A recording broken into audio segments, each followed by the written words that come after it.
أعوذ بالله من الشيطان اللعين الرجيم. بسم الله الرحمن الرحيم. اللهم قل لوليك الحجة ابن الحسن صلواتك عليه وعلى آبائه في هذه الساعة وفي كل ساعة وليا وحافظا وقائدا وناصرا ودليلا وعينا حتى تسكنه أرضك أو تمتعه فيها طويلا. اللهم صل على محمد وآل محمد وعجل فرجهم. بسم الله الرحمن الرحيم. روي عن فاطمة الزهراء سلام الله عليها أنها قالت دخل علي أبي رسول الله صلى الله عليه وآله في بعض الأيام وقال لي يا فاطمة إني لأجد في بدني ضعف، فقلت أعوذك بالله يا أبد من الضعف، فقال لي يا فاطمة ائتني بالكساء اليماني وغطيني به. قالت فاطمة سلام الله عليها فأتيته بالكساء وغطيته به، وصرت أنظر إليه وإذا وجهه يطلع نورا كأنه القمر في ليلة تمامه وكماله. صلوات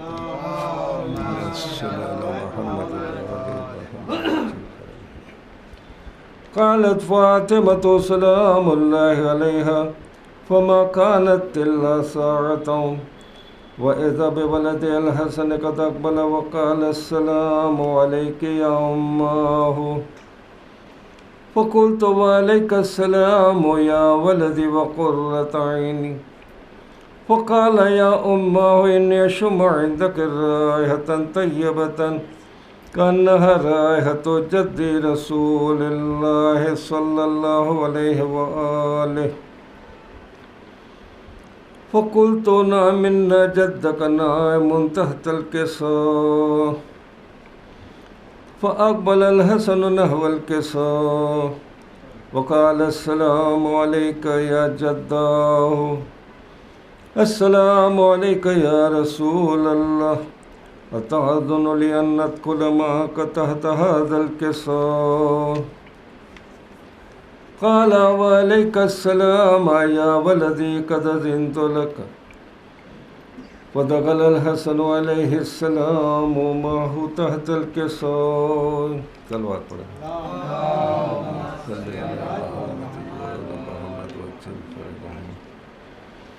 قالت فاطمة سلام الله عليها وما كانت إلا ساعة وإذا بولد الحسين قد أقبل وقال السلام عليك يا أماه، وقلت وعليك السلام يا قرة عيني وثمرة فؤادي، فقال يا أماه إني أشم عندك رائحة طيبة كأنها رائحة جد رسول الله صلى الله عليه وآله.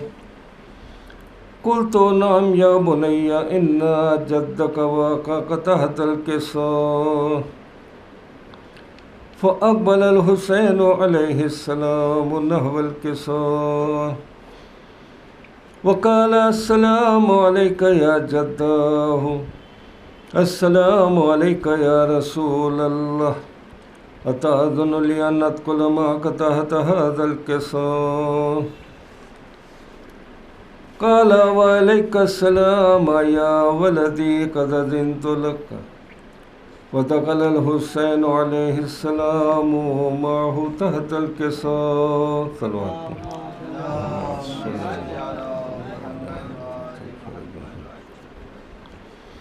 فما كانت إلا ساعة وإذا بأبي الحسن علي بن أبي طالب عليه السلام قد أقبل فقال السلام عليك يا بنت رسول الله.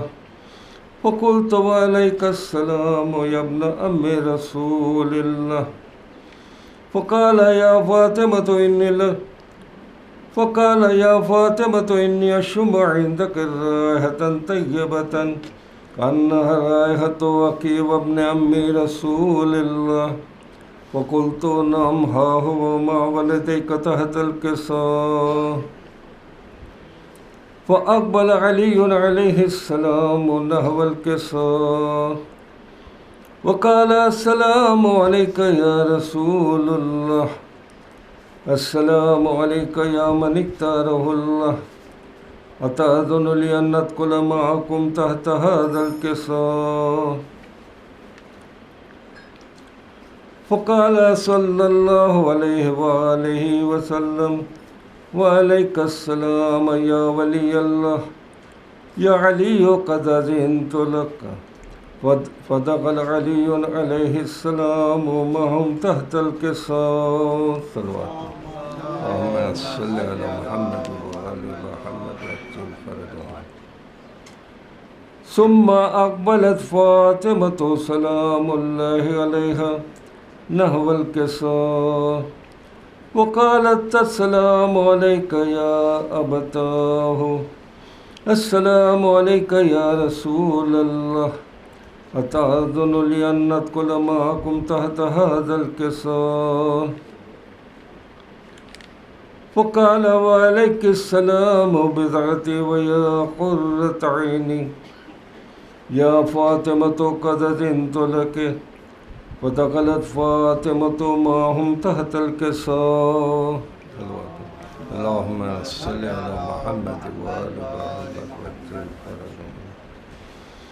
فلما اكتملوا جميعا تحت الكساء قال الله تعالى يا ملائكتي وسكان السماوات وعزتي وجلالي إني ما خلقت سماء مبنية ولا أرضا مدهية ولا قمرا منيرا ولا شمسا مضيئة ولا فلكا يدور ولا بحرا يجري ولا فلكا يسري إلا في محبة هؤلاء الخمسة الذين هم تحت الكساء. فقال جبرائيل عليه السلام يا رب ومن تحت الكساء؟ قال الله تعالى أهل بيت النبوة ومعدن الرسالة، هم فاطمة وأبوها وبعلها وبنوها. اللهم صل على محمد وآل محمد وعجل فرجهم. فقال جبرائيل يا رب أتأذن لي أن أهبط إلى الأرض لأكون معهم سادسا؟ قال الله تعالى نعم قد أذنت لك.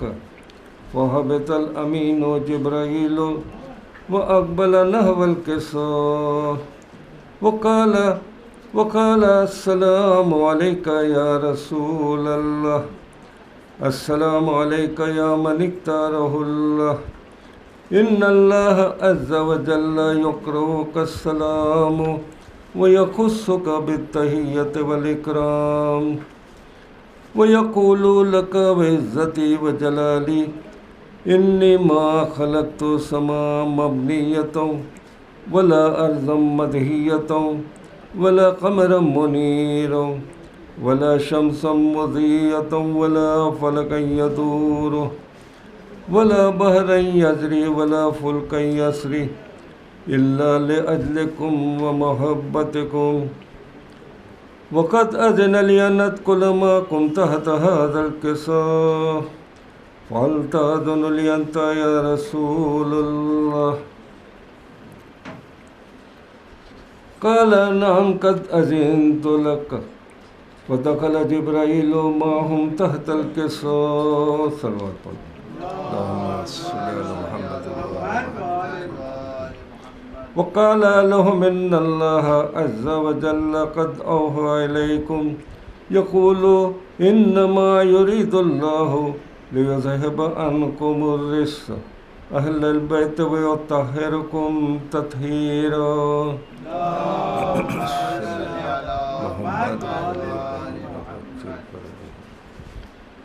وقال علي عليه السلام يا رسول الله أخبرني ما لجلوسنا هذا تحت الكساء من الفضل عند الله تبارك وتعالى.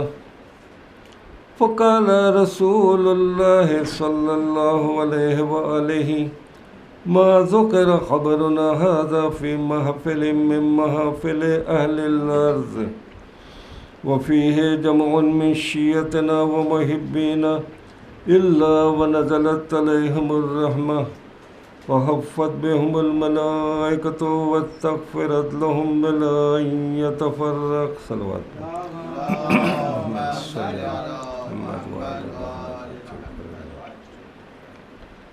وقال علي إذا والله فدنا وفاز الشيعتنا ورب الكعبة. صلوات صل على محمد وعلى محمد. وقال رسول الله يا علي والذي بعثني بالحق نبيا واصطفاني بالرسالة نجيا ما ذكر خبرنا هذا في محفل من محافل أهل الأرض وفيه جمع من شيعتنا ومحبينا وفيهم مهموم إلا وفرج الله همه ولا مغموم إلا وكشف الله غمه ولا طالب حاجة إلا وقضى الله حاجته. صلوات اللهم صل على محمد وآل محمد. فقال علي عليه السلام إذا والله فدنا وسعدنا وكذلك شيعتنا فازوا وسعدوا في الدنيا والآخرة. اللهم صل على محمد وآله الطاهرين وارحمنا برحمتك يا أرحم الراحمين. اللهم صل على محمد. رحم اللہ من قرأ الفاتحہ.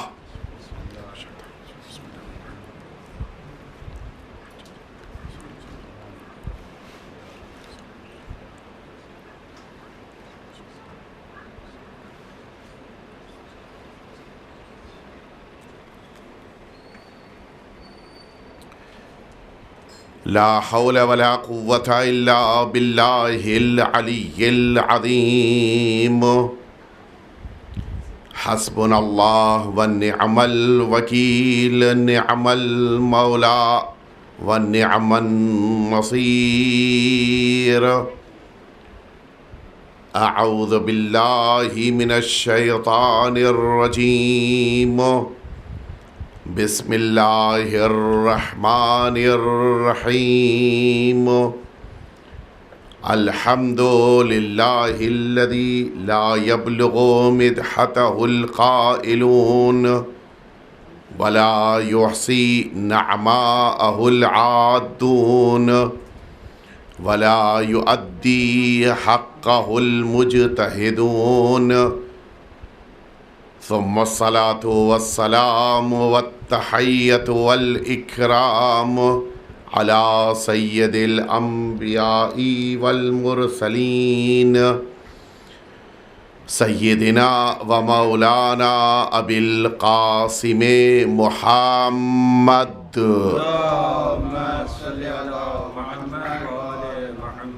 صلى الله عليه وعلى أهل بيته الأطيبين الأنجبين الذين أذهب الله عنهم الرجس وطهرهم تطهيرا.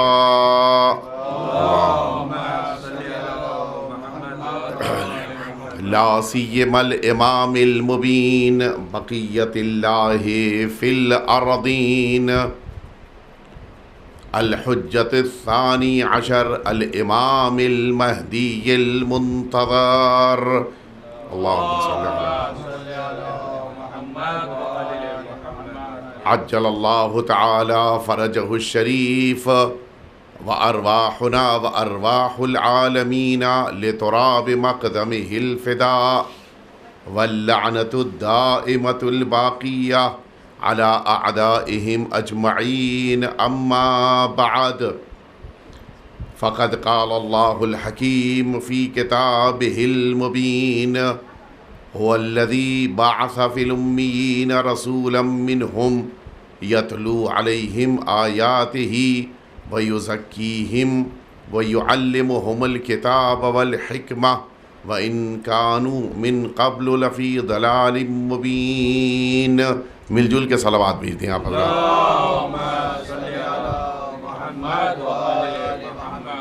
اذان محترم، سب سے پہلے تو آپ حضرات جو ذرا فاصلے پہ ہیں قریب آ جائیے تاکہ بعد میں آپ کو آگے نہ بلانا پڑے. آپ سبھی حضرات دروازے سے اور ادھر آ جائیے تاکہ بعد میں آنے والے مؤمنین کو بیٹھنے کا موقع مل جائے انشاءاللہ.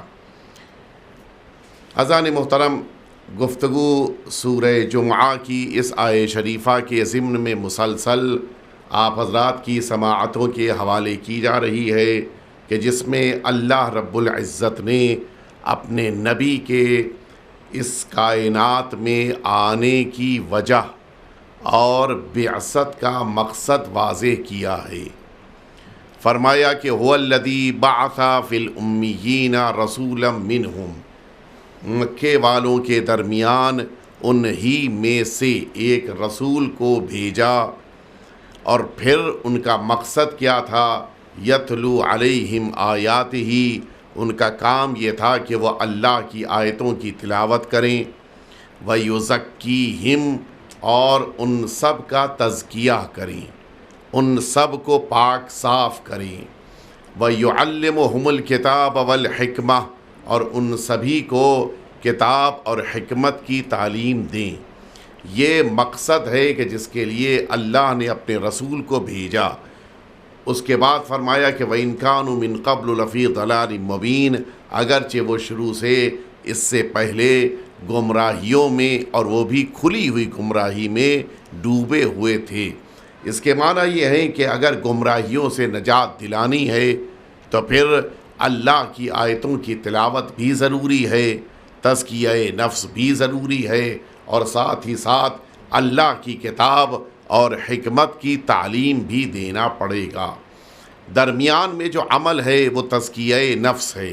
تزکیہ نفس یعنی خود اپنے عمل کو پاک صاف کرنے کے لیے اپنی نیتوں کو درست کرنا، اپنی نیتوں کو بہترین بنانا. یہ جو اپنی نیتوں کو بہترین بنانا ہے، جتنی نیت پاک ہوتی جائے گی اتنا ہی عمل بھی پاک ہوتا جائے گا. عمل سب کرتے ہیں، لیکن بہت سے ایسے عمل ہوتے ہیں کہ جن کے اثرات مدتوں باقی رہتے ہیں، اور کچھ ایسے عمل ہوتے ہیں کہ جن کا اثر ایک آدھ گھنٹے بھی نہیں رہتا. مسجد میں نماز پڑھ کے انسان نکلا ہے، بازار میں پہلا ملنے والا انسان اس سے جھوٹ بول دیا. اس کے معنی ہے کہ مسجد میں پڑھی گئی نماز کا ذرا بھی اثر نہیں ہوا. اور کچھ ایسے ہیں کہ زیارت کر کے واپس آتے ہیں، سال بھر تک ان آنکھوں سے گناہ کرنے کو تیار نہیں ہیں کہ جن آنکھوں سے امام حسین کی زری کو دیکھا ہے. تو یہ جو عمل کا اثر انسان کے اوپر ہوا، یہ کس بنا پر ہے؟ وہ اس نیت کی بنا پر، وہ اس ارادے کی بنا پر جس کے بنا پر وہ اس عمل کو انجام دے رہا تھا. اگر نیتوں میں خلوص پیدا ہو جاتا ہے تو پھر یہی نماز انسان کو تنہا عن الفحشاء والمنکر، قرآن مجید کہہ رہا ہے کہ ان الصلاۃ تنہا عن الفحشاء والمنکر، یہی نماز بے شک انسان کو فحشا سے، یعنی ان تمام برائیوں سے جو کھلی ہوئی ہیں، اور منکر وہ تمام برائیاں کہ جنہیں پروردگار نے اس کے لیے حرام قرار دیا ہے، ان تمام برائیوں سے یہ نماز بچا لیتی ہے. نماز ہی ایک ایسی عبادت نہیں ہے جو انسان کو برائیوں سے بچاتی ہے، بلکہ ساری اللہ کی عبادتیں ہیں کہ جن کا اثر انسان کی زندگی پر پڑتا ہے، لیکن بظاہر ہمیں وہ اثر دکھائی نہیں دیتا. ماہ مبارک رمضان میں روزہ رکھ کر بھی انسان گالی بک رہا ہے. انسان حج کر کے واپس پلٹا ہے، حاجی صاحب ہیں اور نوبت یہ ہے کہ اپنے آفس میں بیٹھ کر اپنے ورکرز کے درمیان وہ بیہودہ باتیں ہو رہی ہیں کہ کوئی کہہ ہی نہیں سکتا کہ اللہ کے گھر کی زیارت کر کے واپس پلٹے ہیں. کیوں؟ وہ جو نیت لے کر گیا تھا وہ بڑی اہم تھی. وہ حج کرنے گیا تھا یا اس لیے گیا تھا کہ اس کے نام کے ساتھ حاجی کا ٹائٹل اٹیچ ہو جائے؟ تو ظاہر ہے کہ وہ ٹائٹل لینے گیا تھا، حج لینے گیا ہی نہیں تھا. تو اب اس کو ٹائٹل مل گیا، بقیہ کچھ نہیں ملا. لہٰذا انسان کو اپنی نیتوں پر توجہ دینی چاہیے، اور اس نیت کی دنیا میں تزکیہ نفس یعنی جس کی گفتگو چل رہی ہے، اس تزکیہ نفس کا تیسرا مرحلہ بڑی اہمیت رکھتا ہے. وہ پہلا مرحلہ جو میں نے عرض کیا آپ کی خدمت میں کہ انسان اپنے گزشتہ گناہوں سے توبہ کرے. دوسرا مرحلہ کہ انسان اللہ رب العزت کی بارگاہ میں محاسبہ کرے، یعنی اپنی زندگی کے بارے میں دیکھے اس نے کیا کیا ہے اور کیا کام اسے کرنے ہیں. اور تیسرا مرحلہ کہ جو کل آپ کی خدمت میں عرض کیا کہ جو مراقبہ ہے، مراقبہ یعنی انسان اللہ رب العزت کو اپنی نگاہوں میں قرار دے، یہ تصور رہے کہ اللہ اسے اس کے ہر عمل میں دیکھ رہا ہے. اور جب یہ احساس پیدا ہو جاتا ہے کہ اللہ اسے دیکھ رہا ہے، تو اب نتیجہ یہ ہے کہ بندوں کے دیکھنے یا نہ دیکھنے کا اثر اس پر نہیں پڑتا. بہت سارے اوقات ہماری زندگیوں پر کسی کے نہ دیکھنے کا کبھی پازیٹیو اثر ہوتا ہے، کبھی نگیٹیو اثر ہوتا ہے. مثلا نگیٹیو اثر میں آپ کی خدمت میں عرض کر دوں، مثلا آپ ایک مزدور لے کر آئیے جو صبح سے لے کے شام تک جس کو کام آپ کے گھر پہ کرنا ہے، آپ اس کے سامنے بیٹھے ہیں کرسی کے اوپر، بڑے انہماک کے ساتھ، بڑی توجہ کے ساتھ، بڑی دلچسپی کے ساتھ وہ دیوار پر کام کر رہا ہے. لیکن آپ ذرا سا اٹھ کر دوسرے کمرے میں چلے گئے، اس نے اینٹ زمین پر رکھ دیا، گارا ہٹا دیا، خود بڑے آرام سے زمین پہ بیٹھ گیا. کیوں؟ اس لیے کہ جس کے لیے کام کر رہے تھے وہ دیکھ نہیں رہا ہے یا نہیں؟ آفیسز میں بھی ہے، باس ہے تو پورے آفس میں ایک ایکشن دکھائی دے رہا ہے، اور باس نہیں ہے پورا آفس خاموشی کے ساتھ بیٹھا ہوا ہے. کیوں؟ اس لیے کہ جس کو دکھا کر کام کرنا تھا وہ نہیں ہے، لہٰذا کام کے اوپر اثر پڑ رہا ہے. اسلام نے جو تصور پیش کیا ہے اس تصور میں اللہ ہر جگہ موجود ہے.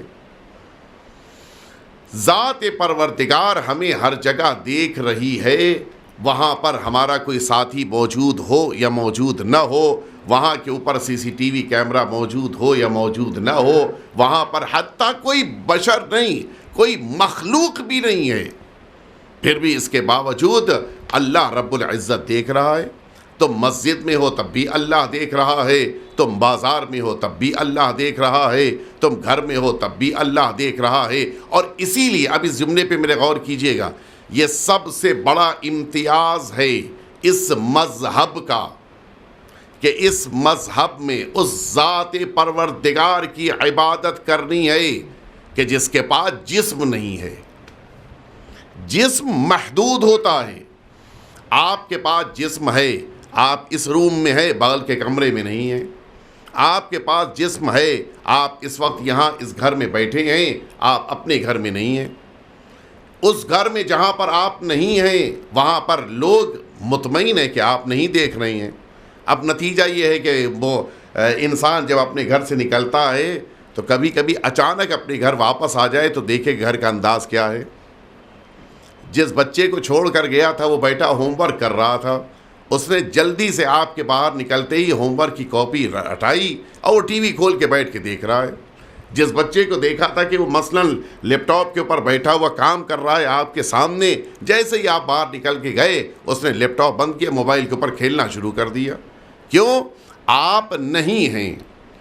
جسمانی طور پر انسان اگر جہاں پر نہیں ہوتا وہاں پر اس کے نہ ہونے کے اثرات ہوتے ہیں.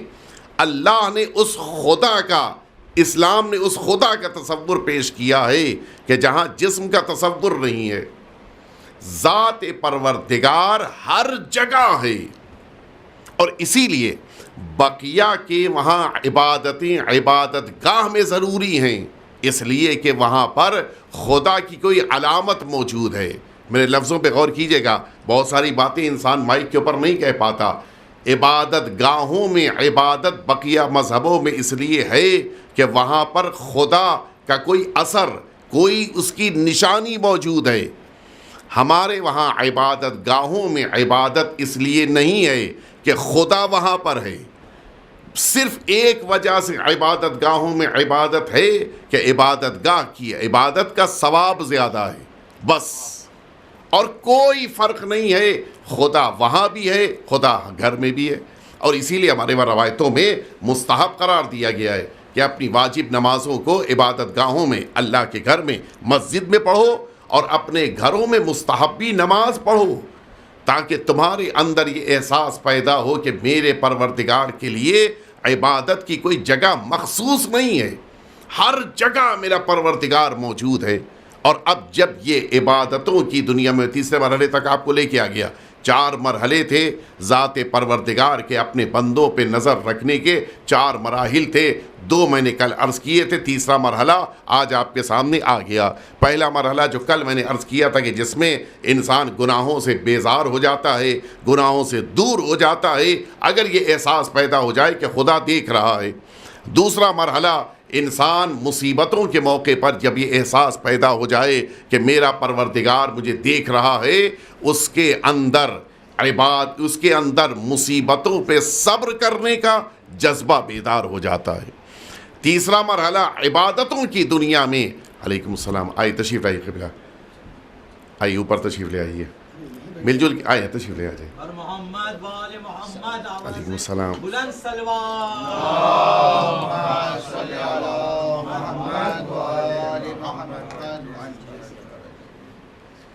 آپ توجہ فرمائیں، بات چل رہی ہے مراقبہ کی۔ اللہ رب العزت جب اپنے بندوں پہ نظر رکھے ہوئے ہے تو یہ احساس انسان کو تیسرے مرحلے تک لے کر آیا۔ پہلا مرحلہ، گناہوں سے انسان دور ہو گیا صرف اس بنا پہ کہ اللہ اسے دیکھ رہا ہے۔ دوسرا مرحلہ، مصیبتوں پر انسان صبر کر رہا ہے اس لیے کہ اللہ رب العزت اس کے ساتھ ہے۔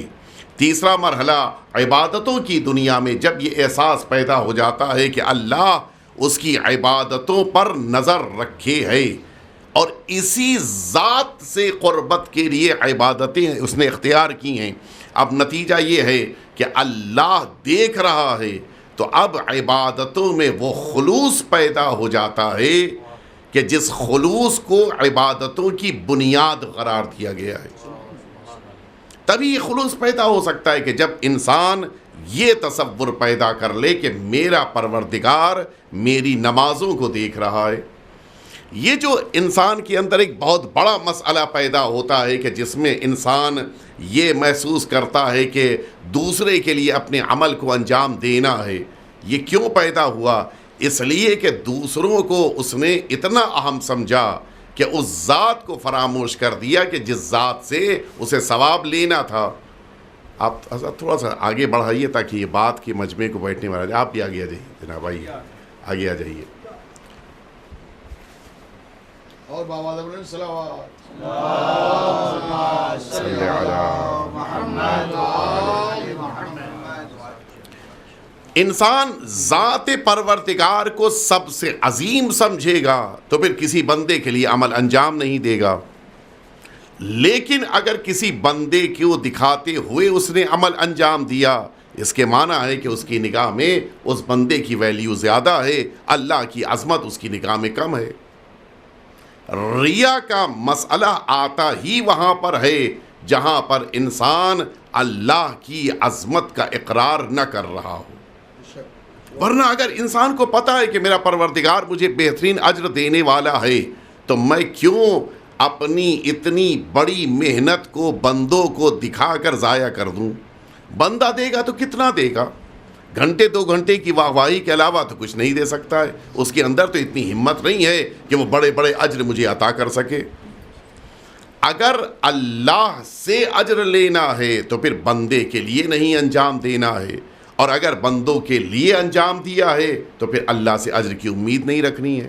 روایت میں ہے کہ سب سے بڑا لاچار انسان میدان محشر میں وہی ہوگا کہ جس کو میدان محشر میں لایا جائے گا نام اعمال خالی ہے، آواز دے گا کہ میرے پروردگار وہ جو میں نے عبادتیں، کہ تیری بارگاہ میں دعائیں، مناجات، نہ جانے کیا کیا کیا تو سب کہاں گیا؟ آواز آئے گی کہ جس کو اجر دینا تھا اس پروردگار کے لیے تم نے عمل نہیں کیا، اور عمل ان کے لیے کیا کہ جو آج تمہیں اجر نہیں دے سکتے۔ تو یہ انسان اپنی عبادتوں کو ضائع کر دیتا ہے اگر اللہ کے علاوہ کسی اور کے لیے انجام دیا جائے۔ اور اسی لیے ذات پروردگار، مراقبہ، ظاہر ہے کہ میرا موضوع ذرا سخت ہے، اس کو مجھے نبھانا ہے، لیکن آپ اگر توجہ فرمائیں تو یہ جو مراقبے کا مرحلہ پیدا ہو جائے کہ میرا پروردگار مجھے دیکھ رہا ہے، وہ ایک عجیب دنیا ہے، پھر اس کا مقابلہ کوئی اور نہیں کر سکتا۔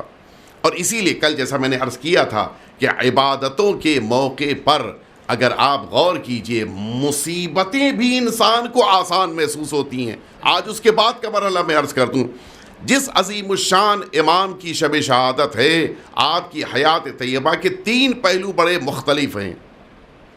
آپ کی نماز کا انداز، آپ کی طہارتوں کا انداز، اور آپ طہارتوں سے مراد وضو ہے، کوئی اور تصور نہ پیدا ہو، اور آپ کی دعاؤں کا انداز۔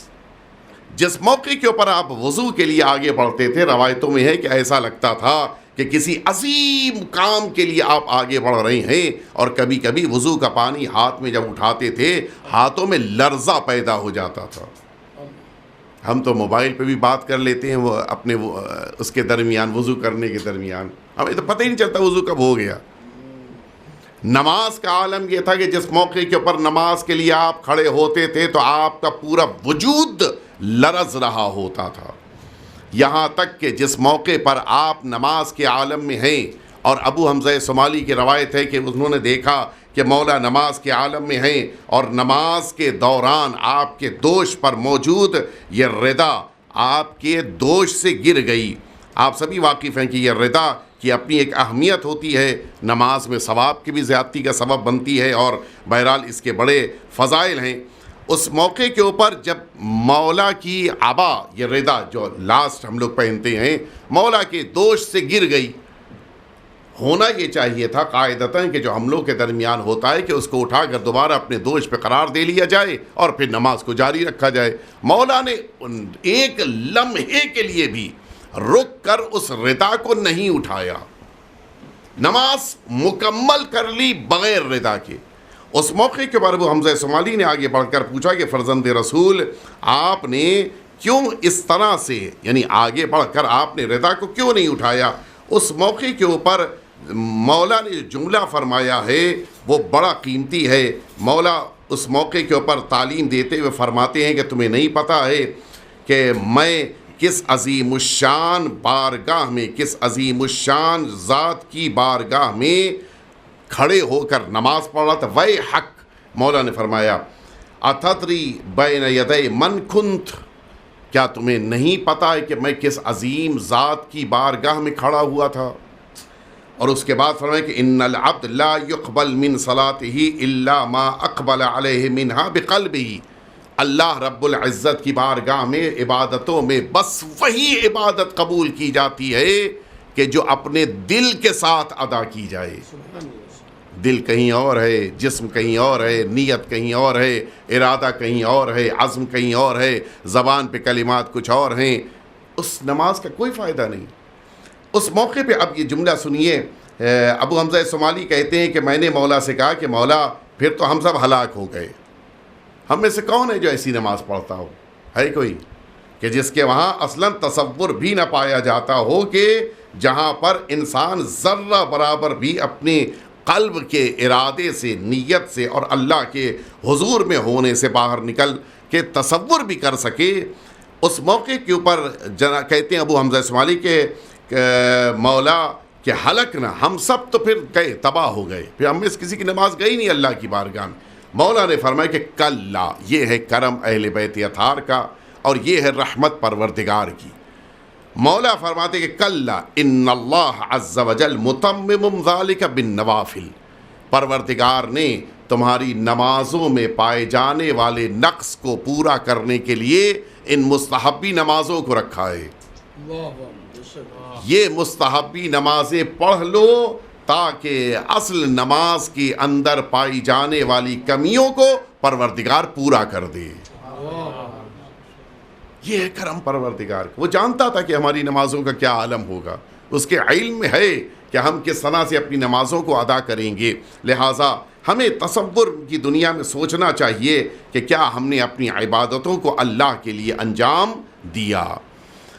میں چوتھے مرحلے اور آخری مرحلے تک آپ کو لے کے آ جاؤں، اس لیے کہ گفتگو آج طویل نہ ہو جائے، اگرچہ تھوڑی تاخیر سے مجلس شروع ہوئی ہے لیکن بات کو مجھے آج یعنی اس مرحلے کو مکمل کرنا ہے۔ ایک مرحلہ بڑا اہم ہوتا ہے مراقبے کا۔ 4 مرحلے میں نے عرض کیے تھے کہ جن میں سے تیسرا ابھی عرض کیا کہ عبادتوں میں یہ احساس کہ رب العزت اس کو دیکھ رہا ہے انسان کی عبادتوں میں وزن پیدا کر دیتا ہے۔ چوتھا اور آخری مرحلہ خدمت کے موقع پر جب یہ احساس پیدا ہو جائے کہ جس کی خدمت ہے وہ دیکھ رہا ہے، خدمت کا انداز بدل جاتا ہے، انداز بدل جاتا ہے۔ میں اس لیے یہ جملہ کہہ رہا ہوں، میں نے کل کی تقریر میں یہ بات کہی تھی، اگر آپ حضرات کو یاد ہو کہ صرف ذات پروردگار نہیں دیکھ رہی ہے۔ قُلِ اعْمَلُوا سورہ توبہ کل یاد ہوگا آپ حضرات کو جو آئے تھے، قُلِ اعْمَلُوا فَسَيَرَ اللَّهُ عَمَلَكُمْ وَرَسُولُهُ وَالْمُؤْمِنُونَ، کہہ دیجئے پیغمبر کہ تم سب جو عمل چاہو انجام دو، لیکن توجہ رہے کہ اللہ تمہیں دیکھ رہا ہے، اللہ کا رسول تمہیں دیکھ رہا ہے، اور صاحبان ایمان جو میں نے کل عرض کیا تھا کہ یہ ائمہ ہدیٰ علیہم الصلاۃ والسلام ہیں۔ اللہ نے ان ہستیوں کو بھی بندوں کے عمل پر نظر رکھنے کا نہ صرف یہ کہ اختیار دیا ہے بلکہ انہیں گواہ بنایا ہے۔ اب یہ جو صاحبان ایمان، یہ مؤمنین، یہ جو اللہ کے نیک بندے، یہ حجج پروردگار ہیں، یہ بھی ہمیں دیکھ رہے ہیں۔ اب اگر یہ احساس پیدا ہو جائے کہ میری عبادتوں کے موقع، میری خدمت کے موقع پر میں جس کے لیے خدمت کر رہا ہوں مجھے دیکھ رہا ہے، اب مجھے بتانے کی ضرورت نہیں ہے اس انسان کو کہ جس کے گھر میں نے خدمت کی ہے۔ ورنہ ہوتا کیا ہے، صبح سے لے کے شام تک باپ گھر میں نہیں ہے، جب باپ گھر میں واپس آیا شام کو تو اب بچے رپورٹ دے رہے ہیں، میں نے آج گھر میں صفائی کی، میں نے اپنے کپڑوں کو طے کر کے کباڑ میں رکھا، میں نے مثال کے طور پہ ہوم ورک پورا کر لیا، میں نے ٹائم کے اوپر کھانا کھا لیا۔ سب کیوں کہنا پڑ رہا ہے؟ وہ یہ سمجھ رہا ہے کہ یہ نیک اور اچھے کام ہیں کہ جن کاموں کو میں نے اپنے والد کے لیے انجام دیا، لہٰذا انہیں بتانا ضروری ہے۔ اسلام اسی لیے جن شخصیتوں کو ہمارا رہنما اور رہبر بنا رہا ہے اور جن کا تعارف کرا رہا ہے، ان کے وہاں بتانے کی ضرورت نہیں ہے، تم عمل کرتے جاؤ، انہیں پہلے خبر ہو جاتی ہے، بتانے کی ضرورت نہیں ہے۔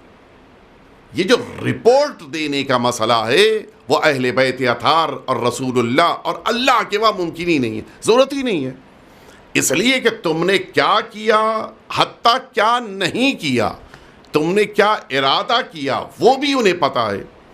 ابھی آپ حضرات ماشاءاللہ سے قبلہ کی مجلس میں شرکت کر کے یہاں پہ آئے ہیں، تشریف لائے ہیں، مجلس میں آپ بیٹھے، آپ کے بغل والے کو نہیں پتا کہ آپ کس خلوص کے ساتھ مصائب میں گریہ کر رہے تھے، لیکن جس شہزادی کے لیے آپ نے گریہ کیا انہیں خبر ہے۔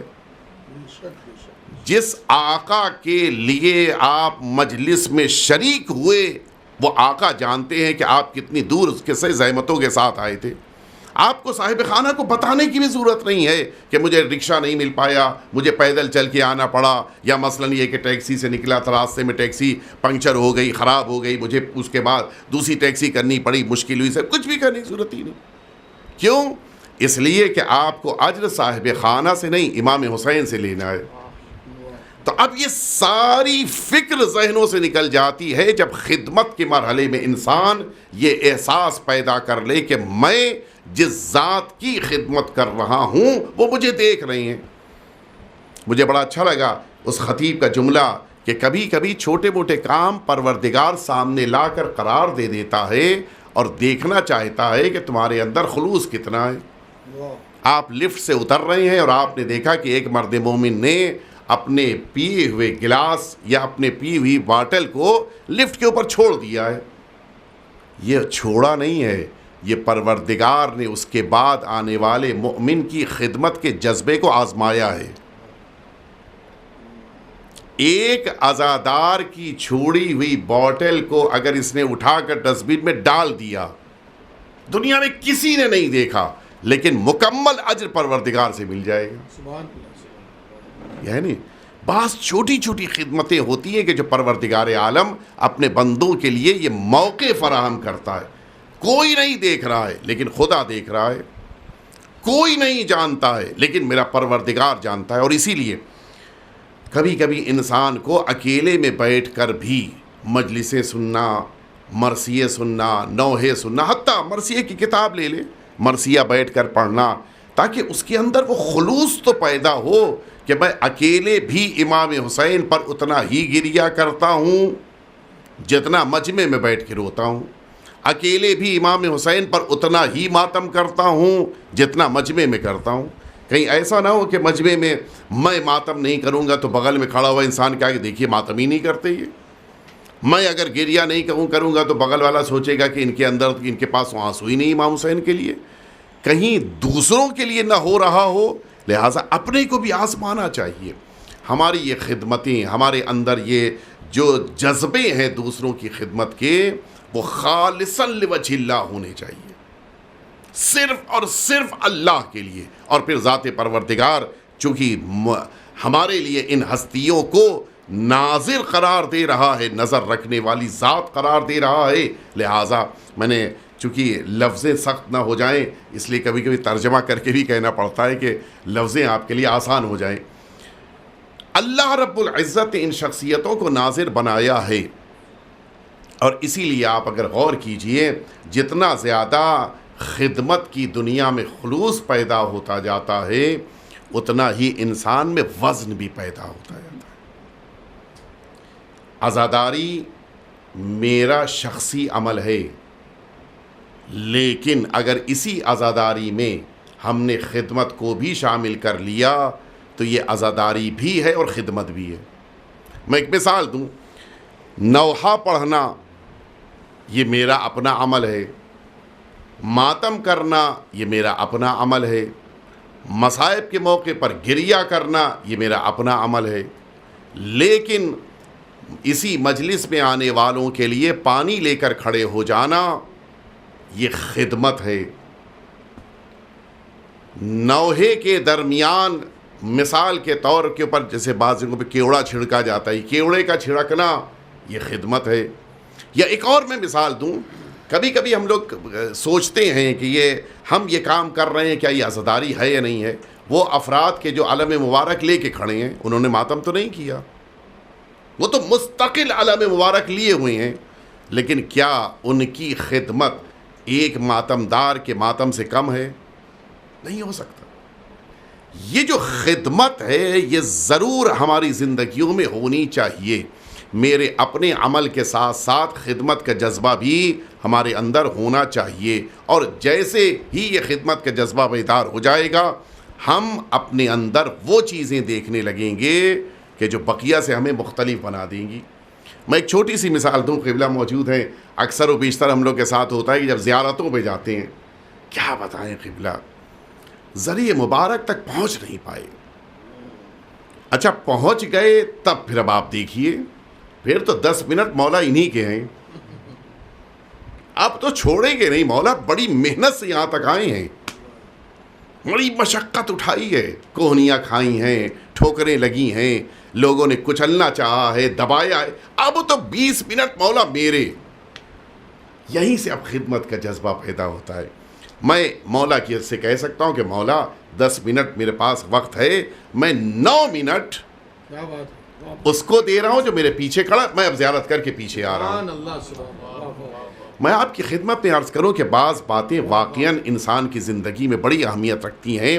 یہ چھوٹی چھوٹی چیزیں ہمیں توجہ دینی چاہیے. اے سی میں بیٹھ کر مجلس سننا کسے اچھا نہیں لگتا، خاص طور سے اگر باہر پنکھا نہ چل رہا ہو، اور زیادہ خاص طور سے باہر اگر دھوپ ہو، اور وہ بھی بامبے کی نہیں، 50-51 ڈگری کی اگر دھوپ ہو تو کہاں بیٹھ کے مجلس سننا پسند کریں گے؟ ابھی میں 2-3 دن پہلے جہاں سے واپس آئے وہاں کا واقعہ نہیں پتا آپ کے درمیان عرض کیا تھا میں نے یا اندھیری کی مجلس میں عرض کیا تھا، مجھے نہیں یاد ہے، لیکن میں اگر پڑھا بھی ہوگا تو دوبارہ سن لیجیے. عاشور کے دن بھری دوپہر، اچھا آپ جانتے ہیں کہ جہاں میں گیا تھا وہاں کے اوپر روڈ کے اوپر کھڑے ہو کے مجلسیں آپ نہیں سن سکتے، اندر امام بارگاہ ہی میں آنا ہے. ایک مرد مومن بڑی مشکل سے اس کو جگہ اندر نہیں مل پائی جگہ، اور جو باہر رہ گئے تھے ان سب کو واپس کر دیا گیا تھا. وہ بالکل دروازے سے لگا ہوا تاکہ پولیس والوں کو بھی نہ پتہ چلے، CCTV کیمرے میں بھی نہ آئے، اور وہ بالکل دروازے سے سٹا ہوا کان لگائے ہوئے مجلس کی آواز اندر سے آ رہی تھی، وہ سن رہا تھا. اندر بیٹھنے کی جگہ نہیں تھی اس لیے کہ آخر میں پولیس والے کھڑے ہوئے تھے، وہ کان لگائے ہوئے سن رہا تھا. دھوپ میں کھڑا ہوا ہے، 51 ڈگری دھوپ ہے، شدید گرمی ہے، پسینے میں ڈوبا ہوا ہے، لیکن مصائب سن رہا ہے وہ کہ مصائب سنوں پہ چلا جاؤں گا میں. اندر AC میں بیٹھے ہوئے ایک مرد مومن نے جب یہ دیکھا تو وہاں سے اٹھ کے آیا اور اس مومن سے یہ بات کہی کہ میں تھوڑی دیر اب AC میں بیٹھ لیا ہوں آرام سے، اب میں یہاں گرمی میں کھڑا ہو جاتا ہوں، تم چلے جاؤ وہاں بیٹھ کے مصائب سن لو. کیا دونوں برابر ہو سکتی ہیں؟ وہ لوگ کہ جو اندر بیٹھے ہوئے عزاداری کر رہے تھے مکمل ثواب ہے، لیکن کیا اس کو جو ثواب ملے گا اس کا کوئی مقابلہ کر سکتا ہے؟ بقیہ نے صرف عزاداری کی، اس نے عزاداری کے ساتھ خدمت بھی انجام دی ہے. یہ خدمت بڑی اہمیت رکھتی ہے، ہوتی ہے بڑی چھوٹی موٹی چیزیں، 5 منٹ 10 منٹ 15 منٹ اگر گرمی میں انسان کھڑا رہ گیا کون سی بڑی بات ہے. یہ جذبہ اگر انسان کے اندر پیدا ہو جائے، یہ کیوں گرمی میں کھڑے ہونے پہ تیار تھا؟ اس لیے کہ وہ جانتا تھا کہ جناب سیدہ اسے دیکھ رہی ہیں، اسے یقین تھا کہ میرا مولا حسین مجھے دیکھ رہا ہے، اس لیے وہ گرمی میں آ کے کھڑے ہونے پہ تیار ہے. یہ جذبہ اگر واقعاً ہمارے اندر بیدار ہو جائے، ہماری زندگیاں بھی بدل جائیں گی. آپ نے کبھی غور کیا ہے کہ بقیہ بہت سے ایسے افراد ہیں جن کو کامیابیاں جلدی ملتی ہیں؟ یہی خدمت ہے جو کامیابی عطا کرتی ہے. میں عرض کروں آپ کی خدمت میں، جب اس خدمت کی بنا پہ اللہ کچھ عطا کرے تو پھر وہی خلوص باقی رہنا چاہیے. اخباروں میں اعلان نہیں چھپنا چاہیے، خلوص باقی رہنا چاہیے. جس عظیم الشان امام کی شب شہادت ہے، آپ کی حیات طیبہ کا ایک واقعہ ہم سب کے لیے بہترین درس ہے. ایک شخص، ایک صحابی آپ کے پاس آیا اور آنے کے بعد کہتا ہے کہ فرزند رسول، آپ کے ایک غلام کو میں اپنے ساتھ لے جانا چاہتا ہوں. آپ جانتے ہیں 5000 غلام امام نے خریدے ہیں، چوتھے امام نے سب سے زیادہ غلام چوتھے امام نے خریدے ہیں. یہ جو 5ویں اور 6ٹھے امام کی حیات طیبہ میں 3000 4500 تک شاگرد پہنچے ہیں مدینہ طیبہ کے، ان میں سے اکثر وہ ہیں کہ جنہیں چوتھے امام نے خرید کر غلام ہونے کے بعد پڑھا لکھا کر آزاد کیا تھا. یہ اکثر افراد تھے کہ جو آئے ہیں پھر چوتھے امام اور 5ویں امام اور 6ٹھے امام کے درس میں بیٹھے ہیں، خود یا ان کے بیٹے. وہ ایک تفصیلی بحث ہے جو سب مجھے اس میں نہیں جانا ہے. آپ کے ایک غلام کو لے جانا چاہتا ہوں. مولانا نے کہا بسم اللہ، کون سی بڑی بات، لے جاؤ جس کو لے آنا. کہا نہیں، ایسے نہیں، جس کا میں انتخاب کروں گا اسے لے جاؤں گا. اچھا، مولا کو تو ساری بات پتہ ہے لیکن چاہتے ہیں کہ لوگوں پر بات آشکار ہو جائے. اچھا یہ کام کرنا ہے؟ ہاں مولا، جس کا میں انتخاب کروں گا. آپ کے سارے غلاموں میں ایک غلام ہے جس کو میں لے کے جانا چاہتا ہوں. مولا نے حکم دیا، سارے غلام لائن سے سامنے آ کے کھڑے کر دیے گئے، اور اب اس صحابی کو مولا نے کہا کہ جاؤ ڈھونڈو، جس کو لے آنا لے جاؤ. ایک ایک کے قریب جاتا تھا، اپنا چہرہ اس کے چہرے کے پاس قریب لے آتا تو غور سے گھور کے دیکھتا تھا، بغور اس کو کہتا تھا نہیں یہ نہیں.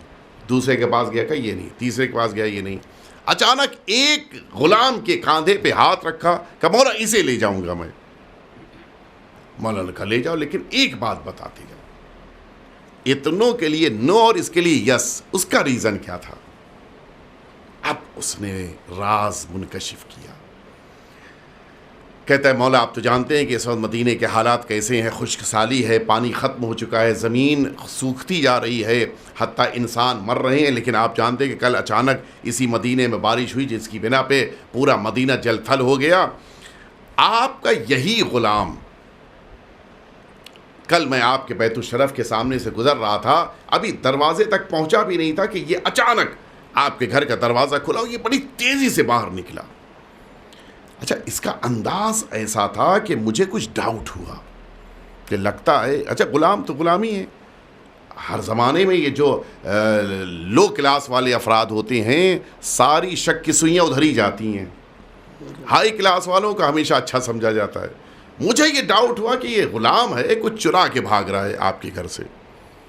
میں نے کہا آج تو ظاہر میں آپ کا صحابی ہوں مولا، آپ کی وفاداری کا تقاضا یہ تھا کہ میں آج اس کی حقیقت کو جان کر آپ سے بتاؤں گا۔ کہ یہ آگے آگے جا رہا تھا، میں بھی بڑی اس طرح سے خاموشی کے ساتھ چل رہا تھا، اسی رفتار جس رفتار سے یہ جا رہا تھا کہ اس کو پتہ نہ چل پائے، میں دھیرے دھیرے اس کے پیچھے پیچھے چل رہا تھا، یہاں تک کہ یہ مدینے کی گلیوں سے گزرتا ہوا اب شہر کے باہر نکلا۔ اب وہ جو 50% ڈاؤٹ تھا وہ 70 پہ آ گیا، اب وہ یقین کی طرف دھیرے دھیرے بڑھ رہا ہے کہ ہاں کچھ مال اس نے اٹھایا ہے اور اب شہر کے باہر چھپانے جا رہا ہے۔ کہ یہاں تک کہ وہ صحراؤں میں داخل ہوا اور پھر ایک پہاڑ کے دامن میں آیا اور زمین پہ بیٹھ گیا کہ اب وہ 70-90 ہو چکا تھا۔ اسلام میں اسی لیے سوء ظن حرام ہے، اسلام میں سوء ظن اسی لیے حرام ہے۔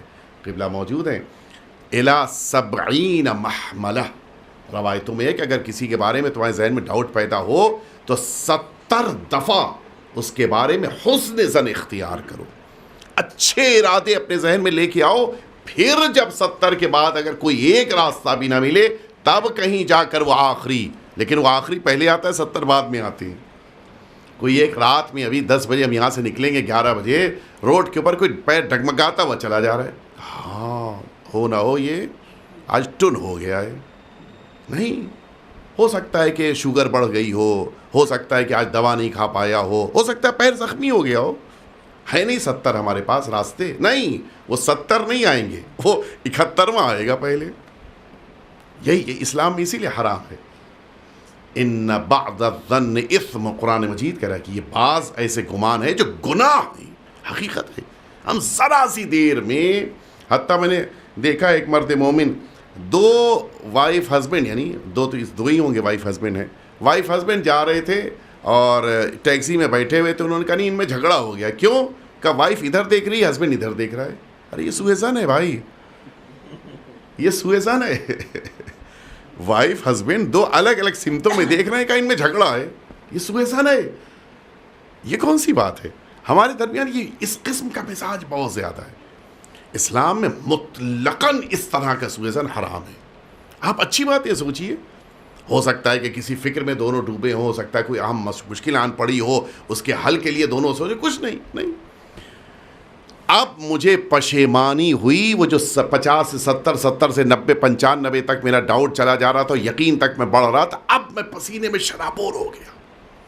جو میں نے قریب جا کے دیکھا، آپ کا یہی غلام زمین پہ بیٹھا ہوا دونوں ہاتھوں کو اٹھا کر اللہ رب العزت کی بارگاہ میں کہہ رہا تھا کہ میرے پروردگار، میں تیری حجت کے در کا خادم ہوں، تیری بارگاہ میں دعا کر رہا ہوں کہ اس مدینے پر قحط آ گیا ہے، تجھے تیری حجت کا واسطہ اس مدینے پر رحم فرما اور اپنی جانب سے، اپنی بارگاہ سے بارش کے بادل کو بھیج دے تاکہ مدینے میں پانی میسر ہو جائے۔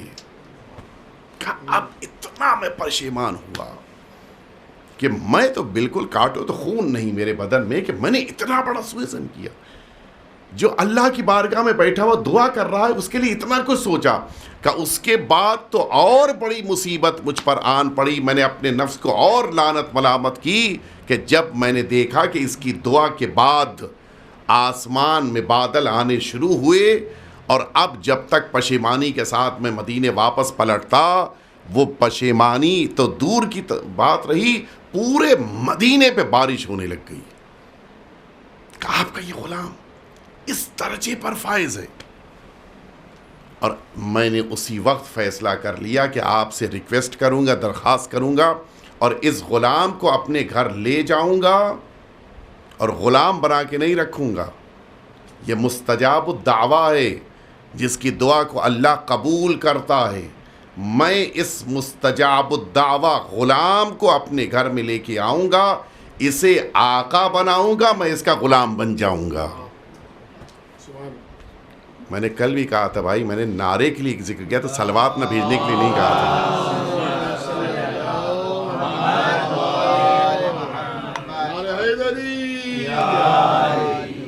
لاک ڈاؤن کے ایک نقصانات میں سے ایک نقصان یہ بھی ہوا ہے کہ اب وہ صلوات ہماری مجلسوں سے ذرا کم ہو گئی ہے، اور ہوتی بھی ہے تو بڑی آہستہ ہوتی ہے۔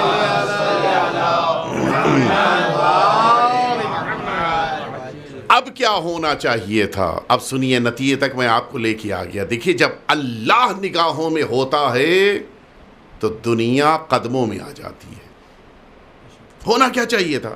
اس زمانے میں کسی بھی غلام کے لیے سب سے بڑی دولت ہوتی تھی اس کا آزاد ہو جانا، اور اس سے بھی زیادہ بڑی دولت ہوتی تھی کہ غلامی سے آزاد کے بعد اس کے پاس کچھ دولت ہو، رقم ہو، تاکہ اپنی زندگی گزار سکے۔ اور اس سے بھی بڑی دولت ہوتی تھی، سب سے بڑی دولت، کہ یہ غلام مال و دولت کی بنا پہ آقا بن جائے، یعنی گویا غلامی سے نکل کر وہ بادشاہی کی طرف جا رہا ہے۔ اس کو تو کیا کہنا چاہیے تھا؟ آج کا زمانہ ہوتا تو جلدی سے کہتا، مولا میں ابھی اٹیچی لے کے آ رہا ہوں اپنی، میں جاؤں گا اس کے ساتھ۔ اس نے کیا جواب دیا؟ کہتا ہے آقا میں جب آپ، اچھا مولا نے کہا لے جاؤ، تمہیں لے جانا ہے تو لے جاؤ۔ اس نے کہا کہ مولا جب میں آپ کے گھر کے دروازے کی دہلیز کو پار کر رہا تھا تو میں نے پروردگار سے دعا کی تھی کہ خدا را جب تک یہاں رکھنا، مولا کی خدمت میں رکھنا، اور جس دن ایسا نہ ہو میرا جنازہ مولا کے گھر سے نکلے۔ آپ نے کچھ غور کیا؟ جو معصوم کا غلام ہو جاتا ہے وہ دنیا کا بادشاہ بننے لائق ہو جاتا ہے۔ مجھے نہیں چاہیے یہ بادشاہی، یہ آقائیت مجھے نہیں چاہیے۔ پھر کیا چاہتے ہو؟ کہتا ہے مولا میں نے اللہ سے نذر کی تھی کہ یہ بات کسی پر منکشف نہ ہونے پائے، اب جب راز کھل گیا ہے اب مجھے زندگی نہیں چاہیے۔ ہمارے وہاں تو اخباروں میں چھپتا ہے، فلاں بابا کے پاس آ جائیے 6 گھنٹے میں آپ کی مشکل حل ہو جائے گی۔ فلاں ہے نہیں، اخباروں میں چھپتا نہیں چھپتا، فلاں بنگالی بابا، وہ لوکل ٹرینز میں دیکھ لیے، فلاں بنگالی بابا ہیں ان کے پاس آ جائیے، 8 گھنٹے میں آپ کی مشکل سالو ہو جائے گی۔ آپ پہنچے، 5000 روپے آپ نے ان کو دیے، آپ کی مشکل حل ہوئی ہو نہ ہوئی، ان کی حل ہو گئی۔ اب آپ تو جانیے، اب آپ ان سے مطلب ہی نہیں بھائی، ان کی مشکل حل ہو گئی۔ بھائی اگر آپ واقعاً اتنے اللہ والے ہیں اور اتنے زیادہ رسیدہ ہیں تو پھر اب آپ کو اعلان کی ضرورت ہی کیا نیوز پیپر میں؟ یہ اعلان بتا رہا ہے کہ آپ اندر سے خالی ہیں۔ کبھی ان کے دام میں نہیں آئیے گا، یہ صرف دھوکہ ہے۔ اللہ جنہیں اس دنیا میں اختیار دیتا ہے سب سے پہلے ان کی زبان پہ تالا لگاتا ہے، یاد رکھیے، سب سے پہلے زبان پہ۔ اگر کوئی خود سے پروپیگنڈا کر رہا ہے تو پھر کچھ نہ کچھ کمی ضرور ہے۔ مولا میں آپ کے بیت الشرف کو چھوڑ کے نہیں جاؤں گا، اور میں نے اللہ سے نذر کی تھی کہ میری یہ بات کسی پر منکشف نہ ہو، کھلنے نہ پائے، لہٰذا اب مجھے موت کی چاہیے ہے، میرے لیے دعا فرما دیجئے۔ امام نے دعا فرمائی، خود اسی جگہ پر زمین پہ گرا اور دنیا سے رخصت ہو گیا۔ جس کی نگاہ میں اللہ ہوتا ہے، جس کی نگاہ میں اہل بیت اطہار ہوتے ہیں، پھر اس کو دنیا چاہیے نہیں ہوتی ہے، اسے آخرت چاہیے ہوتی ہے۔ اور اسی لیے پھر چوتھے امام کے گھر ہی میں اس کو غسل دیا گیا، لا کے جنت البقیع میں جس موقع پر دفن کیا، خود چوتھے امام تشییع جنازہ میں شریک ہوئے، خود دفن کے موقع پر امام وہاں پر موجود تھے اور امام ہی نے نماز پڑھائی اس کی۔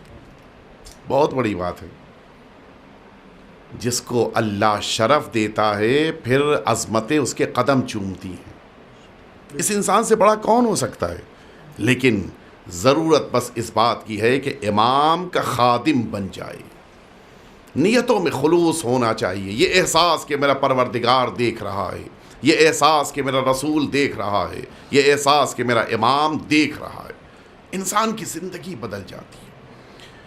میں نے بات کو ختم کیا، آج بڑی دردناک شب ہے، بڑی غمناک شب ہے۔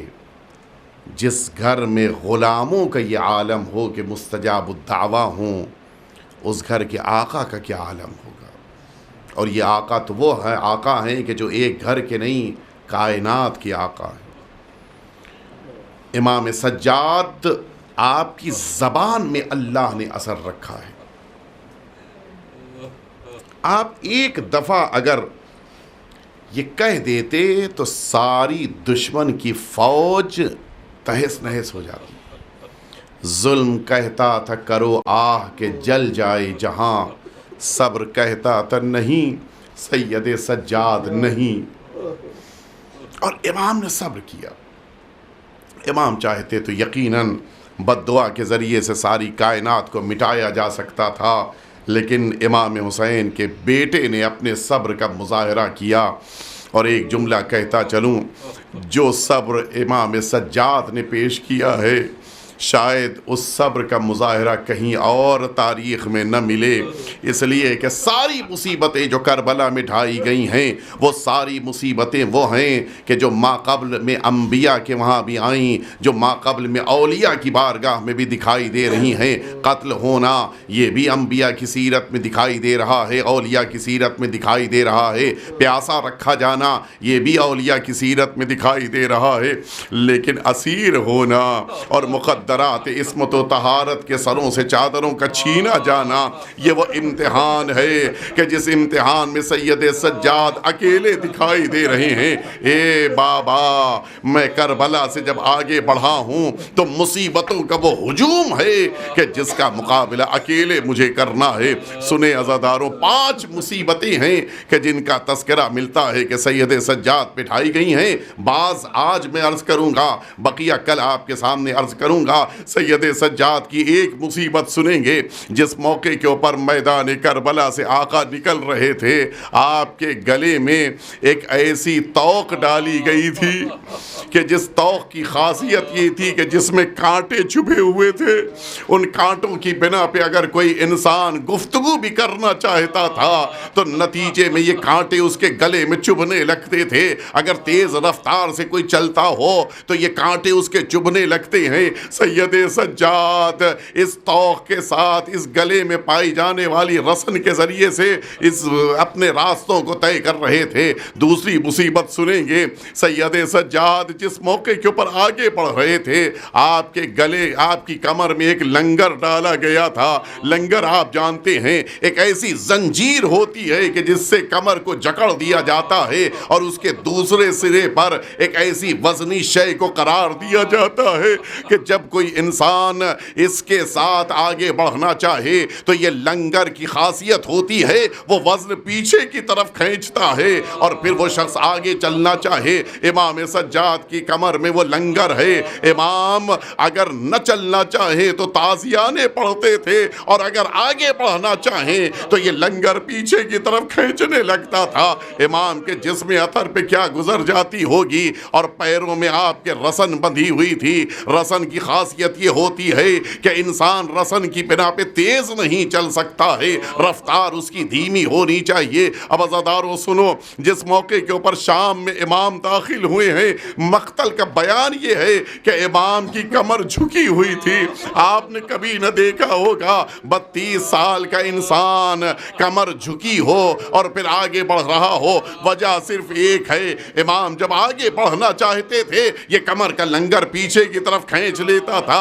امام ان مصیبتوں کے درمیان ایک اور مصیبت یہ تھی کہ امام مسلسل تازیانے برداشت کر رہے تھے، مسلسل نیزے چبوئے جا رہے تھے۔ مقتل کی لفظیں ہیں کہ جس موقع کے اوپر سید سجاد سے کچھ گفتگو کرنی ہوتی تھی، گفتگو سے پہلے آپ کے نیزے چبوئے جاتے تھے۔ عزاداروں کتنی شدید تکلیف ہوتی ہوگی امام کو۔ یہی وجہ، میں نے بس بات کو مکمل کر لیا، یہی وجہ ہے کہ جس موقع کے اوپر چوتھے امام اسی مدینہ طیبہ واپس پہنچے ہیں، سارا مدینہ ملنے کے لیے آیا۔ طریقہ یہ تھا کہ ہر ایک آگے بڑھ کے چاہتا تھا کہ امام کو سینے سے لگا کے پرسا دے، لیکن جیسے ہی محمد حنفیہ آگے بڑھے چاہتے ہیں کہ بھتیجے کو پرسا دیں، چاہتے ہیں کہ سینے سے لگائیں، آقا نے آواز دیا، اے چچا ذرا آہستہ سینے سے لگائیے گا، میرا پورا بدن چھلنی ہے، میرا پورا بدن زخموں سے چور ہے۔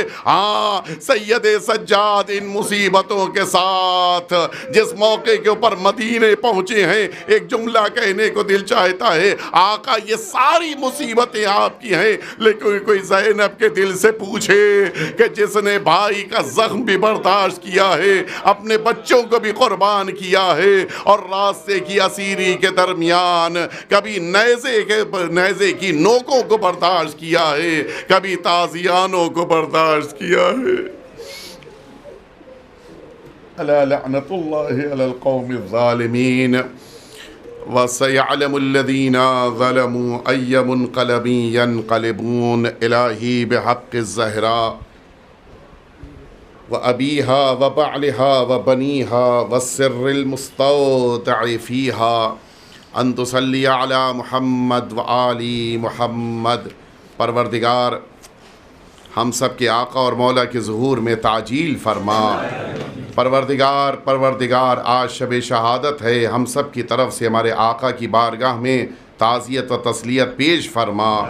پروردگار جنت البقیع میں چوتھے امام کی قبر مبارک ویران ہے، پروردگار اس مقدس بارگاہ کو ویران فرما، اس مقدس بارگاہ کو آباد فرما، اس مقدس بارگاہ کو ویران کرنے والی قوم پہ اپنا شدید عذاب نازل فرما۔ پروردگار ہم سب کو میدان محشر میں چوتھے امام کی شفاعت نصیب فرما۔ پروردگار چوتھے امام کی سیرت پہ عمل پیرا ہونے کی توفیق ہم سب کو عنایت فرما۔ پروردگار وہ تمام مؤمنین اور مؤمنات جو بیمار ہیں ان سبھی کو شفائے کامل و عاجل عنایت فرما۔ پروردگار جن مؤمنین اور مؤمنات نے دعاؤں کے لیے کہا ہے ان سبھی کی دعاؤں کو قبول فرما۔ بانی مجلس کے خاندان کے تمام مرحومین پہ اپنی رحمت نازل فرما۔ پروردگار ہم سب کو عاقبت بخیر فرما۔ اہل بیت اطہار کی بارگاہوں کی زیارت بالخصوص امام حسین کی بارگاہ کی زیارت نصیب فرما۔ پروردگار ہم سب کو اور ہماری نسلوں کو امام حسین کا عزادار قرار فرما۔ ربنا تقبل منا انک انت السمیع العلیم۔ التماس ہے کہ ایک دفعہ پھر سے سورہ حمد اور سورہ توحید کی تلاوت فرما کے مرحوم و مغفور قاسم علی بھائی لاڈا، مرحوم فیاض بھائی قاسم علی لاڈا، فرید بھائی قاسم علی لاڈا، سلیم بھائی جعفر، محمد علی بھائی بردان والا، منہاج بھائی بردان والا اور مٹھوانی فیملی کے تمام مرحومین اور بانی مجلس اور حاضرین مجلس کے خاندان کے تمام مرحومین کو ایصال فرما دیں۔